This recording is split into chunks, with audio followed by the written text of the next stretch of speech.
To kick off Primetime Pards and having the Lafayette Pep Band play the Lafayette Fight song. Hello, everybody. I'm Gary Laubach, and welcome to the 7th edition of Primetime Pards, where we feature former Lafayette students who have gone on to excel in their chosen fields. Our guest tonight is former Lafayette volleyball player Gioia Pisano, class of '90. Before we get started, I just wanted some ground rules. If you watched Primetime Pards before, you will hear these again, but for those of you joining us for the first time, for optimal viewing of tonight's show, changing the speaker view right now is strongly recommended. To ensure the best possible experience for everyone, the microphones of all attendees will be muted. And during the audience Q&A, the question and answer portion of the show, please utilize the raise your hand feature, which can be found by opening participants. At this time, it gives me great pleasure to introduce to you the Director of Athletics at Lafayette College, Sharita Freeman. Thank you, Gary, and good evening, everyone. I'd like to extend a very warm welcome to all of our participants and a sincere thank you for joining us tonight. This is our first Primetime Pards for 2021, so Happy New Year to everyone. All of our Primetime Pards have been phenomenal, and tonight will no doubt, I think, follow that trend. I'm very excited to hear from our special guest tonight, and Gioia, thank you so much for joining us. But to share some words about our Primetime Pard for today, I'd like to welcome our head volleyball coach, Brian Adams. Thanks, Sharita. It's a pleasure to be here tonight. Thanks to all of you guys for joining us. I've had the privilege of meeting Gioia about a month ago via Zoom, of course, given the times, but it became very apparent that she embodies who we are as a program, how, say, we're not going professional in volleyball, but we do crush it in the professional atmosphere after we graduate. So we're excited to utilize her skills and abilities as we continue to grow our networking and career night for the women on the team. And tonight, I'm even more excited to learn more about Gioia. So with that being said, I'd love to turn it back over to Gary. Thank you very much, Coach Adams. And I would have great pleasure to introduce to you our guest tonight. She recently retired from Ernst and Young as Assistant Director of Inclusiveness, Recruitment, and Talent Development, with over 30 years of banking, client serving, talent acquisition, and talent development experience.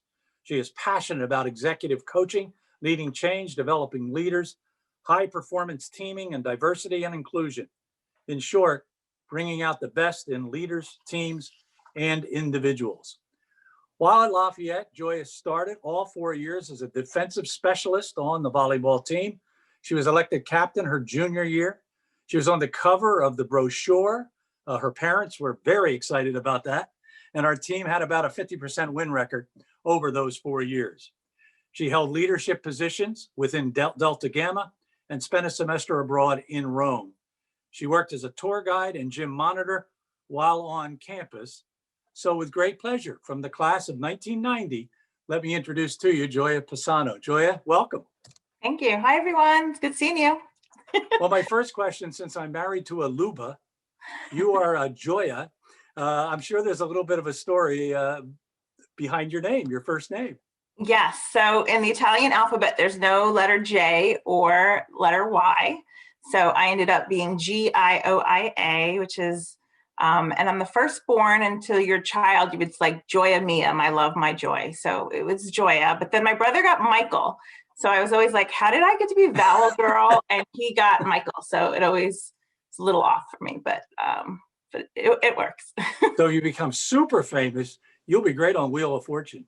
Nobody will ever know that name. You know, I'm going to start really at the end where things are kind of right now for you. Sure.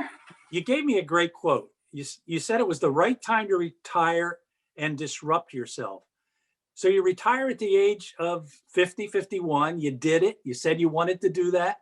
Tell me why. Why does someone retire when you did? So it was almost out of necessity. I graduated in 1990, and my dad got laid off or early retirement when he was in his 50s. And so I like literally remember him on the couch. He had just gotten eye surgery and he had a patch on his eye.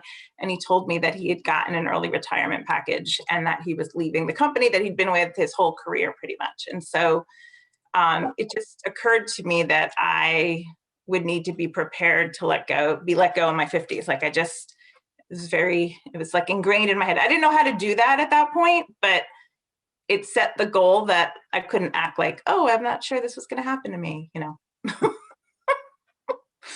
It's weird thing. So you obviously did plan for it. I mean, you were prepared to retire. Yeah. So yes, it was a goal of mine. And also the disruption part, right? To kind of figure out what's next and having the ability to do that. And so there've been a couple different times throughout my career where I've just been like, all right, let me just do something different or do something new. And it's always worked out. And so it's, you know, making that final decision, there's the financial decision and there's the mental decision. Mm-hmm. And making both of those together, I think that day that you're like, all right, I know I'm leaving, this is when. So it kind of all came together. And I think this was, you know, it was certainly a challenging year. And so it seemed like the right time. I had planned for it, and it's, you know, kind of see what's next. And, you know, Did the fact that 2020 was such an unusual and almost bad year for everybody, did that enter into it? I know also your daughter growing up had something to do with it. Yeah, absolutely. So it was a tough year. My dad went into hospice in February. I took a whole month off in February, and in my head I was like, oh, this will also be like if I were to retire, what it might be like. So give me a little test, and he ended up passing away in June. So that was just very draining, right? And so, and he's a huge part of my whole story and who I am. So that's part of it. And then also my daughter has 2 more years. So I pretty much worked full time my whole career. So it was sort of that opportunity to, and believe me, when you have, you know, junior in high school, they don't want to hang out with you as much. I know some of you aren't that far away from junior in high school, but when she does want to flit in and be like, hey mom, can we try this new drink at Starbucks? I just want to be able to say yes and go, and just to be fully there. And, you know, my husband's working from home. I was working from home. She was in school from home. Now she's in live school, which is helpful. But all these things kind of came together. And what really, we went on vacation in Vermont, and you had to get COVID tested. And we go every year, 5 families. And I had such a normal, wonderful week that seemed normal. Like the kids were playing Marco Polo, and the parents like, oh, our kids are talking and they're just smiling and they're so happy. And after that vacation, that Monday, I came home and I gave notice. And it was just like, I was like, I just need to be free and figure out what's next. And so I gave about 3 months notice, which they had already known I was thinking about it anyway. Mm-hmm. Mm-hmm. Then I'm like, wait, I need a new computer and a new dishwasher. So I gave myself another 2 weeks to buy my big ticket items. I sense no regrets. No, I don't have regrets. I mean, I'm definitely like in any time of change, there's the, you know, honeymoon period, and there's like the grappling with reality. So I'm definitely partly in that grappling with reality in terms of like, you know, how do you fill your whole day and what are you going to do next? And how do you still make a difference? And so, you know, but definitely no regrets. I'm going to take you further back now. Let's go back to high school. Let's go back to when you grew up in New City, New York, oldest of 3. Tell me a bit about your parents. It sounds like they're a very interesting story because they were first generation parents, I believe. Yeah. So my dad's first generation grew up in Philadelphia. My cousin, who also went to Lafayette's on the phone as well, spent many Christmases in the basement in a row home in Philly with lots of people and lots of fish Christmas Eve. And but my dad always would tell the story how his father was a carpenter, and he would make my dad carry his tool chest, and he would say the pencil is lighter than the toolbox, you know. And he always wanted my dad to go to school. So my dad got a scholarship to go to Temple, and he ended up getting scholarships to get his master's. He got his PhD at Wisconsin. So he was always very focused on education, and like to just see the impact that having that opportunity to get a scholarship and go to college had on people. And that was important. I found it interesting. Obviously, both your parents worked very hard, your mom at home, your dad, of course, worked very hard every day. but yet they still thought that athletics was important? Because I know your brother is an athlete. You obviously became an athlete. Did they just see the value in that, or just something they felt would make you a more well-rounded person? I don't know if they, I did it because I liked it. I don't know that they necessarily thought that. Like when my brother did football, I think that became like a social event for my mom and all, like the football parents and stuff like that. So, but neither of them were particularly athletic. So it's kind of funny that both of us played in college. Mm-hmm. And they really actually, unlike parents of today, they almost couldn't go to most of your games, right? Yeah, I don't know that my dad ever saw me play. He might have seen me play one time. He might have come up for like a Saturday college game, but he worked during the week, where like now I would go and see my daughter's games, and I even get my husband, he comes too. But yeah, back then my dad didn't see me at all play. No, just working, trying to support the family. Yeah. And well, even in your athletic career, your first two sports, gymnastics and ice skating, were individual sports. So you weren't doing volleyball back then. Right. Yeah. Especially as a girl, there weren't a lot of team sports at a young age, right? It was mostly individual sports until high school. Mm-hmm. So I started playing volleyball and I just loved it. And I ended up dropping gymnastics, and I loved the team aspect of the sport. And that was really important to me. And we had we had a strong team in high school. We did well, so worked out well. Why do you think you loved the team? Because you actually kind of loved team aspects, even working. Your whole job centered around team workmanship and camaraderie. And this may have been the first time to really teach you that. Yeah, definitely. I think understanding team dynamics and getting the team to work together cohesively, like I always brought a lot of energy to different things, and I always tried, like I wanted everyone to get along and do well, and I tend to be a pretty positive person. So being able to build off that was important. And now, like certainly through the work in my work career, it's such an important element of success or not success, right? How often we see that too. You weren't really a big person. In fact, I think you were described as a diminutive sprite as a volleyball player, but you were all county. So obviously you taught yourself to be very good at the game.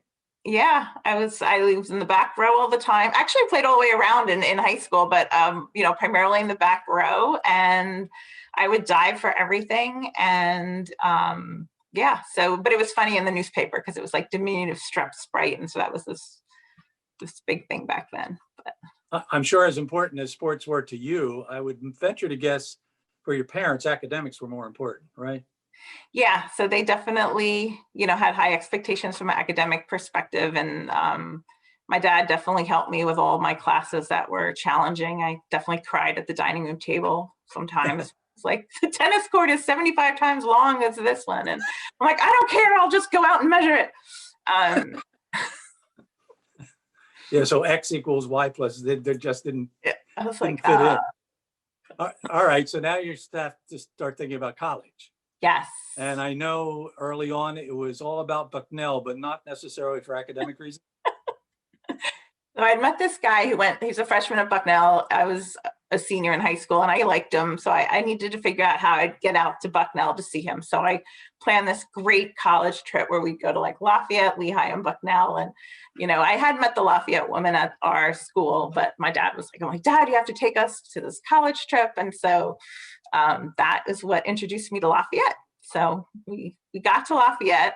My dad drove up the hill, down the hill, and all of a sudden we were on 22 again. And we're like, wait, where's the college? You missed it.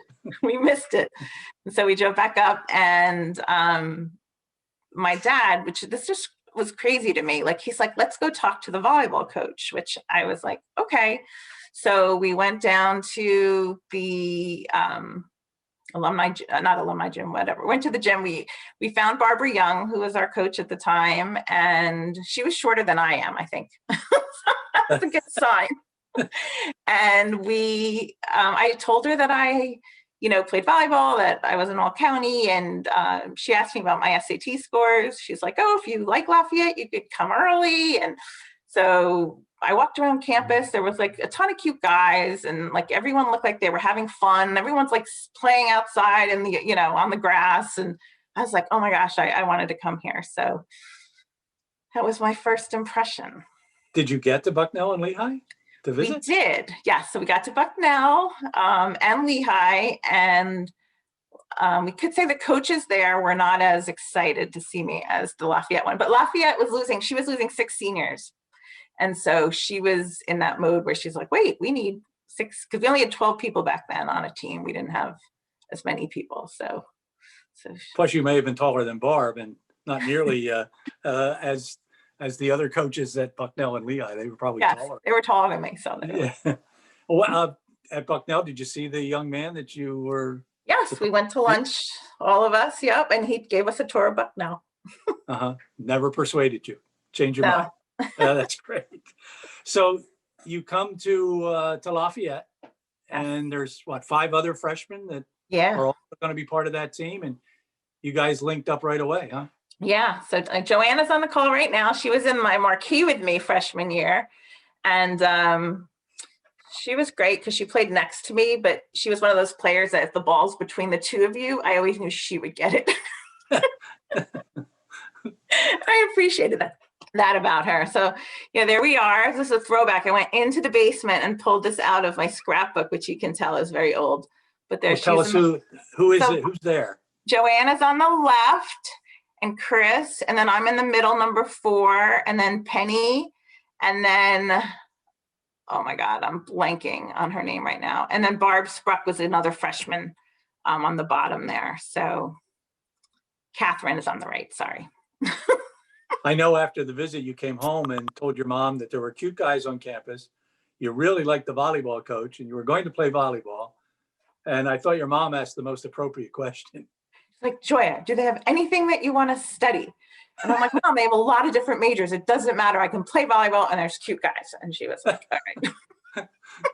So your mom was on the right track. You were just a little bit sidetracked. So what did you major in? I ended up majoring in economics and sociology. So I came in majoring in thinking I wanted to be a doctor, majoring in chemistry. Didn't do too well in my chemistry classes, but I did like sociology.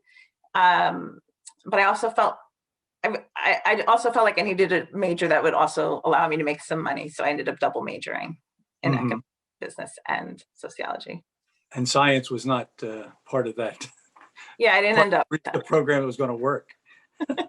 Tell us about your volleyball experiences. Let's just go through the first couple of years, because then I know you take a trip to Italy, and so tell us about your early on. I mean, were you successful? Did you have fun? Did you really enjoy it?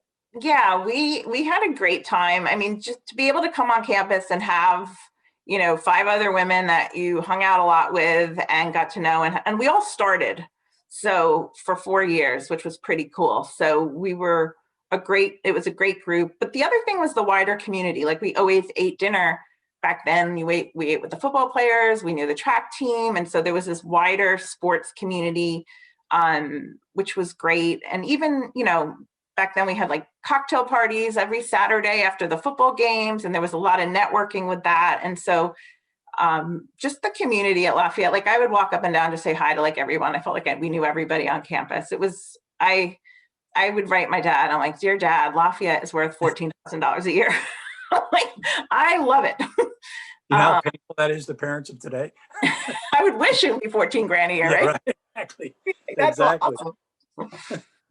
So your dad agreed, I assume, and he was fine with it. And you eventually became co-captain your junior year, right? Yeah, so I was really excited. Junior year, I made co-captain. I'd been involved in the sorority and in different leadership roles. So I was excited to make captain junior year for sure. Then you have a semester abroad. Tell us about that. Yeah, so that was an amazing experience. Lafayette at the time was, definitely very homogeneous. And I did a semester abroad through Temple, and it was a much more diverse group of students. And obviously you're in another country. My second cousin was in that country. And so I got to see him a lot, and all of his friends. And so it was an amazing semester, just learned a lot. So it was honestly kind of hard coming back senior year to Easton after Rome. But Have you ever been back? Did you ever go back to Rome? yes, Yes. back a couple times, and I took my daughter. We did a mother-daughter trip there after 8th grade for her, and she got to meet like her third cousins and things like that. So it was a pretty cool trip. Yeah, it was a great trip. Now you come back from Rome and you're not voted co-captain, correct? Yes. So I get back on campus and I don't get voted captain again. And that bothers me. So I just told the coaches, I was like, you know what? I was away in Rome. I just want to like experience Lafayette. I'm not going to play this year. I want to focus on getting a job. And so I basically was like, I'm not going to play. And so the assistant coach, Jeff, took me out to lunch. He's like, okay, let's go for lunch. And we went out for lunch, and I'll never forget, like, he was like, Gioia, there's titled leaders and there's also leaders. He's like, you're a leader on the court. You're a leader. You don't need to be a titled leader to still do the things that you do so well. And so that was kind of something that I took, the last 30 years working to, like, there's the official titled leader and there's also leadership that happens every day. And so that was pretty cool lesson. And by the end of lunch, obviously, I went back and played volleyball. Which I think was a lesson learned. I mean, probably a little full of yourself, a little upset that they weren't recognizing you as the team leader, and yet the right message was sent. It was received properly, and I would imagine that lesson had a great effect on the rest of your life. Yeah, absolutely. I think there's even in, I think I can look at my whole career, right? And within my profession, I did not actually attain the highest level that I could have, right? And being okay with that, right? And realizing that you don't have to be at that top level to still be a leader and to still have a great career and to still be able to achieve your goals or success as you define them. Mm-hmm. And so, and sometimes it hurts, right? You're like, oh, I didn't get to that level. But then other times, you realize that what you did was what you wanted to do. So it's okay. While you're there, besides volleyball, I'm sure there were some valuable lessons taught to you by some of your professors. Yes. So again, like, I graduated in 90, which was right before a recession. So I know some of you are sort of coming into an odd year, although hopefully it'll be better. So, one of the lessons that I learned from Professor Falcinelli was just around, like, being really strong when you onboard and start a new company. So he's like, I want you in there, the first person in there, the last person leaving. He's like, buy a townhouse. You're not going to have any time to do your lawn. Read the newspaper before you start. Go around, ask people how you can help. Like, he gave all this great advice, which is, some of that advice is still stuff we do now, like I did done at UI. And then the second professor, Professor Siegfried, we had about, like he said, he's like, every time you get a rejection letter, I want you to be excited. He's like, when you get 16 rejection letters, by then you're going to get an offer. And so, like, what a great lesson on flipping a rejection letter. Instead of being upset that you didn't get a job, you're actually like, okay, I'm one step closer, which part of it is just interviewing and knowing, Mm-hmm. getting a better interviewer. But I thought he's like, stick it on your board, go out and celebrate. And he's like, you got, one step closer. So that I thought was a great lesson too. Reflecting back, I assume early on you did not interview well. It seems like you indicated that interviewing was something that really kind of scared you to death. So you already heard part of the story. So senior year, like, I thought I was great, right? Like, I played volleyball, I had all these leadership positions, I went abroad, I had double major, I had a good GPA. And so, and I actually got every first interview and I actually got every second interview, but I did not get any offers. And that was challenging. How many interviews do you think that I didn't get an offer from? Yeah. I remember probably 4 or 5. So there was, and it was funny. It was one role at the time was Anderson Consulting, and it was computer consulting, and it was in Philadelphia. And I was like, I totally wanted that. And We went to Lafayette Finn, and at the time I never ate out, which is kind of funny because now we eat out all the time. But back then we never ate out, and Lafayette Finn was a super fancy restaurant in Philadelphia, and I was so excited to be there. And there were 2 women consultants and me, and at the end of this very fancy dinner, they bring out like the dessert cart, and the man's like, you may choose as many desserts as you would like. And so I think I picked like 5 desserts. I was like, I'll try that, and then the other women just picked 1 dessert. And I was like, okay. And then I had asked, back then even, I was like, do women, because I knew they worked a lot, like, do people work part-time? Questions around that. So I didn't get the job. And then of course, all the stuff is in your head. Like, did I eat too much cake? Did I, what went wrong? And so the partner, I actually called the partner because the partner was a Lafayette alum and I interviewed with, and I was like, would you mind giving me some feedback? Because I really wanted this opportunity. And he said, he's like, you didn't take any computer classes in college, and this is computer consulting. He's like, and so the demonstrated interests, like, so it didn't matter that in my head, I'm like, oh, I took AP Calc and, computer in high school.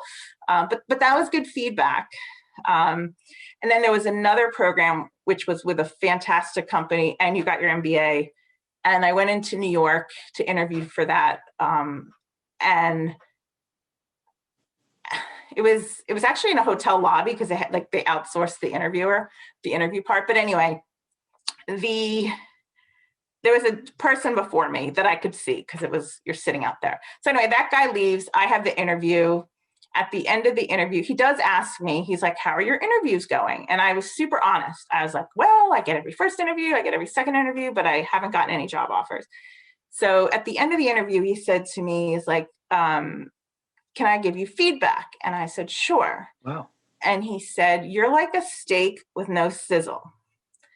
And I was like, okay.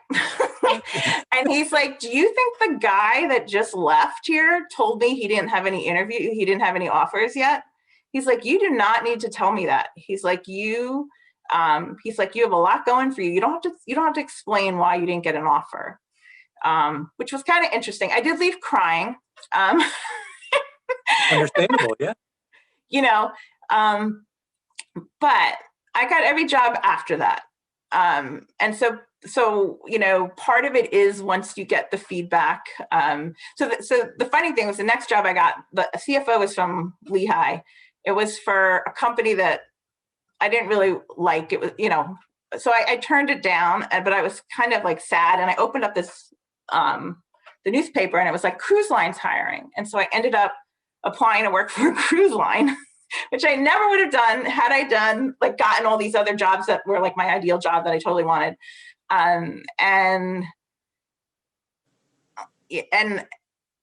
so I ended up working for a cruise ship. But the funny thing was he's like, how many languages do you speak? And I said, just Italian. And he's like, all right, well, can you read and write? And then I just said, yes. I didn't say like, only if people use their hands and speak really slowly. I said yes, right? Because I can speak, I can read and write. And so I got the job, and my first 6 months in the end ended up working at the information desk. And I was at sea every single day. And that was like one of the best 6 months of my life. So. Yeah, I find it interesting you say that. My wife and I are big cruisers ourselves. And so you're one of those people that everybody comes to that desk and asks a zillion questions, and you had to give all the answers. My question is, what did you love about it so much? Because it's to me, it looks like a job where you never get a chance to get away and do something that you enjoy yourself. I think you went in and out there. Can you say it? Oh, I was saying that we know that job very well because my wife and I cruise a great deal. So I was wondering I know you said you loved it, and I'm interested in what you loved about it. Yeah. So I loved that there were 4 of us at the desk. We became like super best friends right away. I actually played volleyball every day. The Greek officers, it was a little bit of a caste system, but it was like the Greek officers could do whatever they wanted. And they played volleyball. So it was 11 of them and me. And if I didn't show up to volleyball, they would come and get me. And they'd be like, no, you're playing volleyball every single day. But that was a lot of fun. And we were able to go out every night. So we had a lot of freedom And it just traveling and there was no responsibility, you know. Have you gotten back on a ship for a vacation? Yeah. Yeah. Yeah, it's the best. We love it. All right. So why'd you leave it? Why'd you decide, all right, now it's time to really get to work? Yeah, so I did sign a 6-month contract. Some of the people I was with, actually the Greek officers were like, "You're a nice girl. You need to get off ships." Good advice. Okay. And so I was like, I need to start my real job. And so I finally did that. I started an credit analyst training program at Summit Bank, and 10 of us, and that was a great experience too. Well, there you mentioned that your boss taught you a little bit about investing, which may have been step one to retiring early, which is something you also wanted to do. So I, like many of you, or I don't know, I knew that my dad always did like 6% as 401k. And so that's what I did. And from the very beginning, she literally every month, my boss would stand over me and she would just be like, just go in there and make it go up 1%. You won't even feel it, Gioia. And her dad worked on Wall Street. And then the other thing that she did was she had me take like certified financial planning classes. And that's where I would sit in that class and just learn about the time value of money and just be like, if I save $300 a month for, 40 years times 8%, if I do $400, that's what I did for like the entire class. But I mean, I think people don't realize that. And so that's something I do, like do with all of my interns. I do with all the people that work for me. Like they will always joke every time they get a raise. They're like, Gioia, don't worry, I increased it. So she gave you great advice that led to the great advice you give at Ernst and Young. Yeah. Yeah. And I always thank her too. So get us to Ernst and Young. What's that pathway? Yeah. So interestingly, at the end of Summit Bank, like the banks kept getting bought by each other, and they needed people to take packages. And so I raised my hand and I was like, I'll take a package. And again, it's kind of that. Let's see what's next. And I went to Europe that summer. For a little vacation, and I ended up coming back and getting a job. At first it was at Hercules, and then pretty quickly after that, someone from Summit Bank recommended me for a position at Ernst and Young.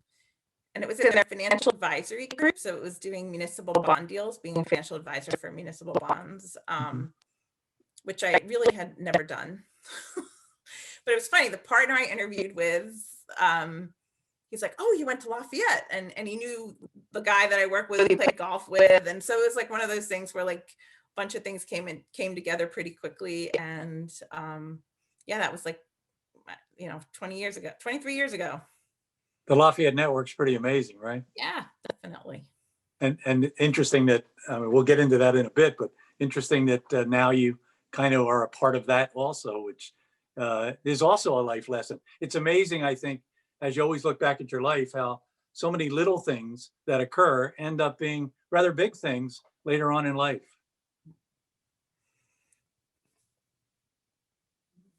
I think can you hear me? Yes, go ahead, sorry. Oh, okay. So you become, I would think it'd be somewhat nerve-wracking to be responsible for other people's money. Well, I didn't manage other people's money. You didn't have to do that. No, not at all. So okay. Just more, fine. All right. Well, then you got involved in campus recruiting though, right? Going out and finding the right people to work for EY. Tell us about that. I know you love that. Yeah, I did, and part of it was this idea around interviewing, right? You'd see candidates that were really strong and you knew they had a lot going for them.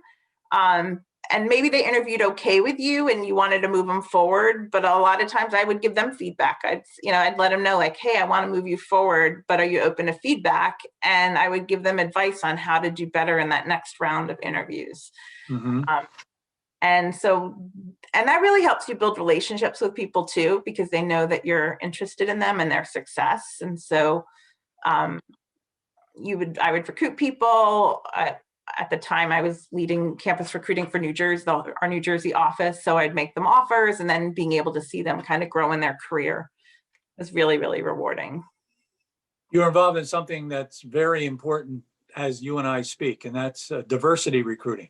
Yeah. I think everybody feels that it's necessary, it's time. The environment makes it such. Talk us a little bit about the recruiting for inclusiveness, recruiting for Sure. diversity. Yeah. So we had a program where we tried to increase the diversity of the people coming to the firm. So we actually looked at non-accounting majors as one element of diversity. And within that program, we really wanted to focus on identifying African American and Hispanic students. And so that was what I was tasked to do, and lead that effort. And at the time, I didn't have a ton of experience with that, to be honest. And it was interesting, like we started going to some of the historically Black colleges and universities. And at first I was a little, I was definitely insecure. Like I was one of the only people there that was white. And like that was really different for me, but the students were so impressive. And again, like when I would interview them and really get to know them, and subsequent to my visits there, like people would just come up to me, they're like, this person said I have to meet you. And and so it gave me a lot of confidence in that area. And to me at the time, the individual tactical level was just making people know that I cared about them and I wanted what was best for them. And it wasn't just transactional. It was like really building relationships. And the neat thing is so many people that I interviewed and recruited are now partners. They're now leaders at other companies, leaders at national organizations. And so that's been a tremendous benefit. And certainly, thinking broadly, we focused on women as well, like at the higher levels within the firm.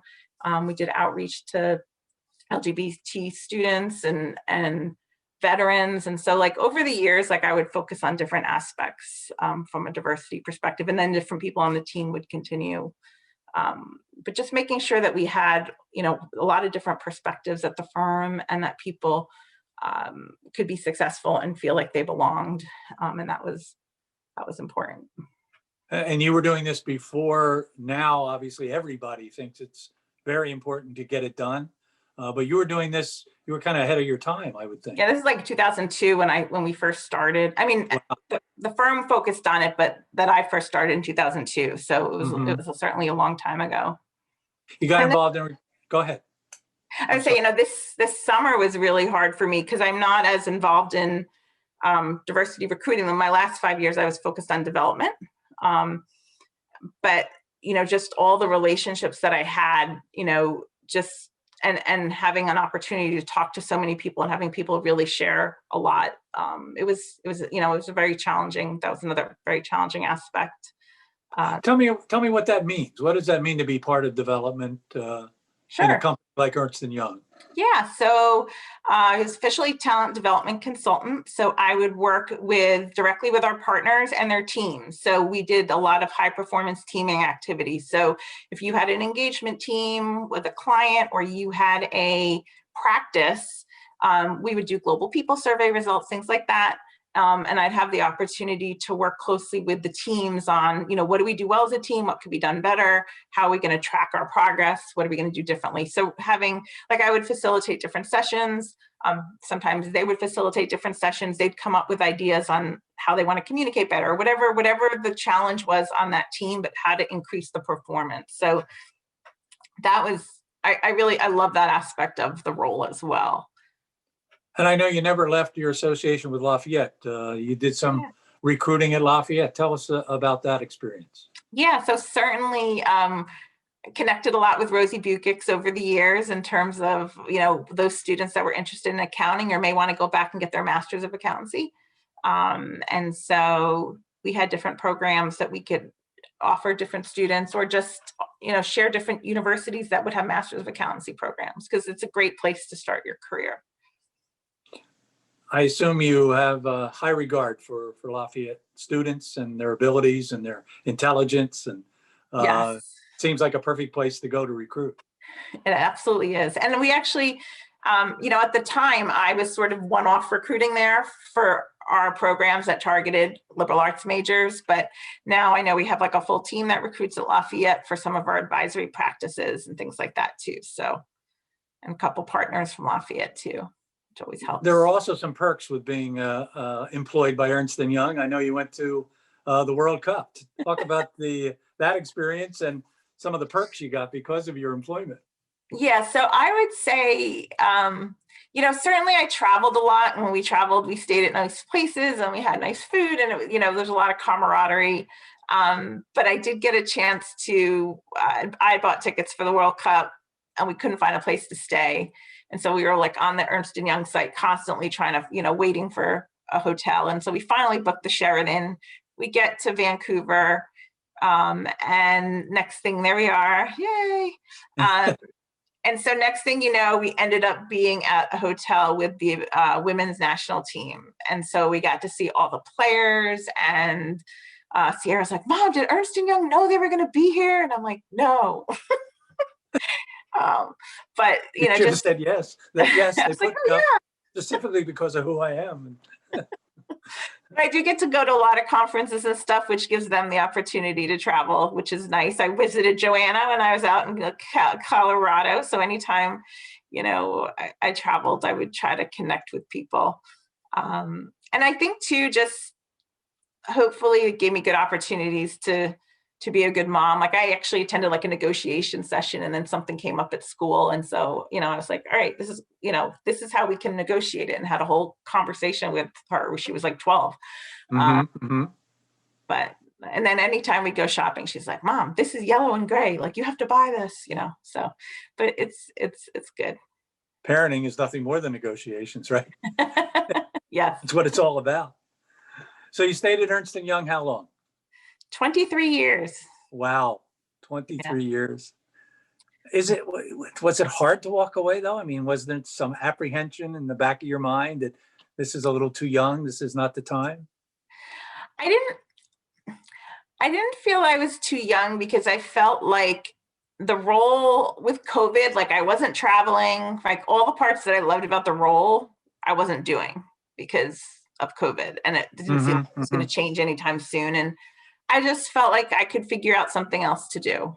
I wanted to be around more the last 2 years. I needed to focus on like being more healthy, losing weight, like things like just my health, right? Like, you start having friends that are 50 that pass away, and it kind of puts things in perspective. So I was ready. The one cool thing I did though is because I've been there so long, I set up like 30-minute calls with like all these people that like touched my life in some way, or that I was a mentor to. And that was like a kind of a cool way to retire and connect with people, which like my team did surprise me in my backyard, and we had like a just socially distanced retirement party, which was fun. But being able to do that was neat. The last day, I will tell you, like I did, like it was 6 p.m. and I didn't log off yet. And Sierra's like, Mom, put the computer away. Like I was supposed to mail it back that day.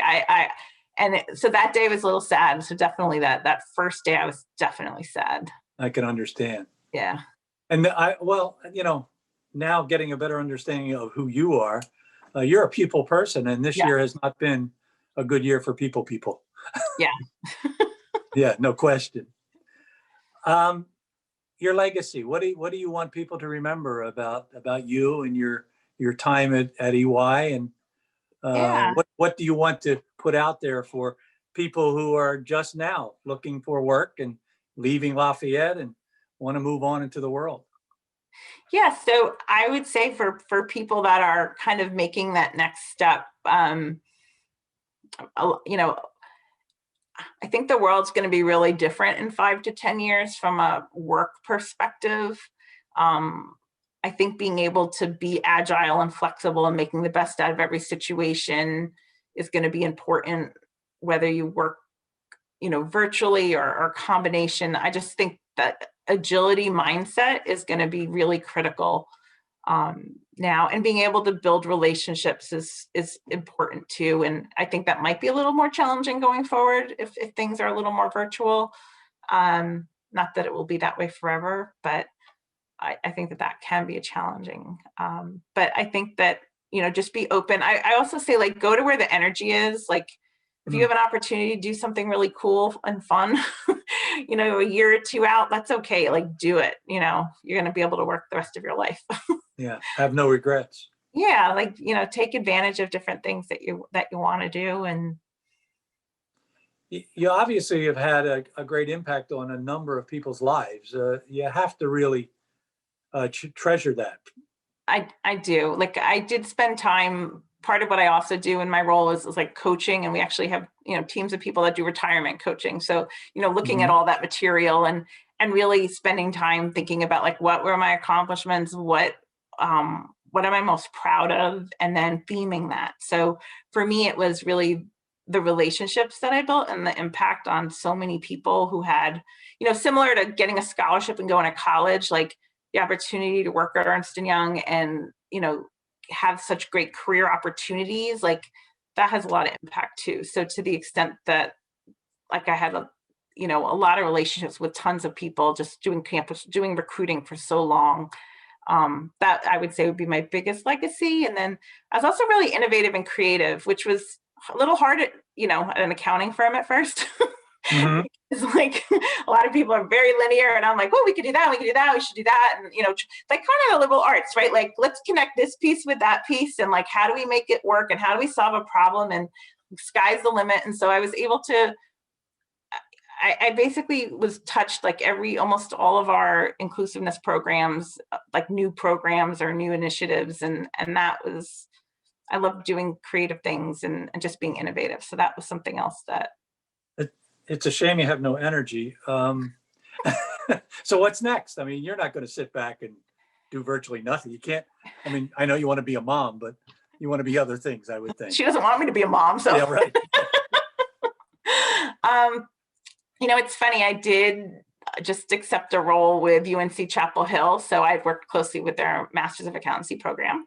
And so I'm working with their admissions group for a little bit, 10 hours a week. So that's kind of, like interviewing. It's similar, so I like that. And I would actually love to coach girls high school or middle school volleyball. So I think that's going to be a fall goal of mine.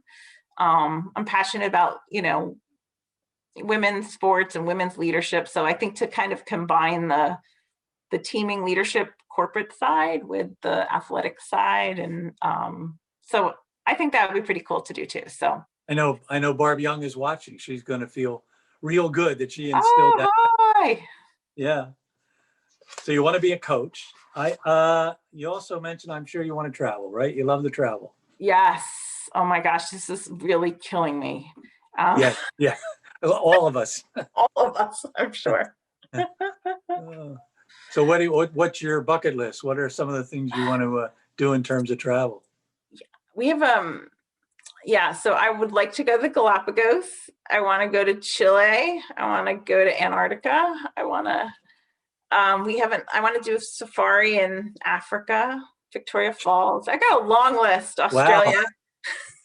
I've done a decent amount, but like I still like, but the thing is, like at my age, right? If you're like, even if you did one big trip a year, like I have to be physically fit enough to do these trips the way I want to do them.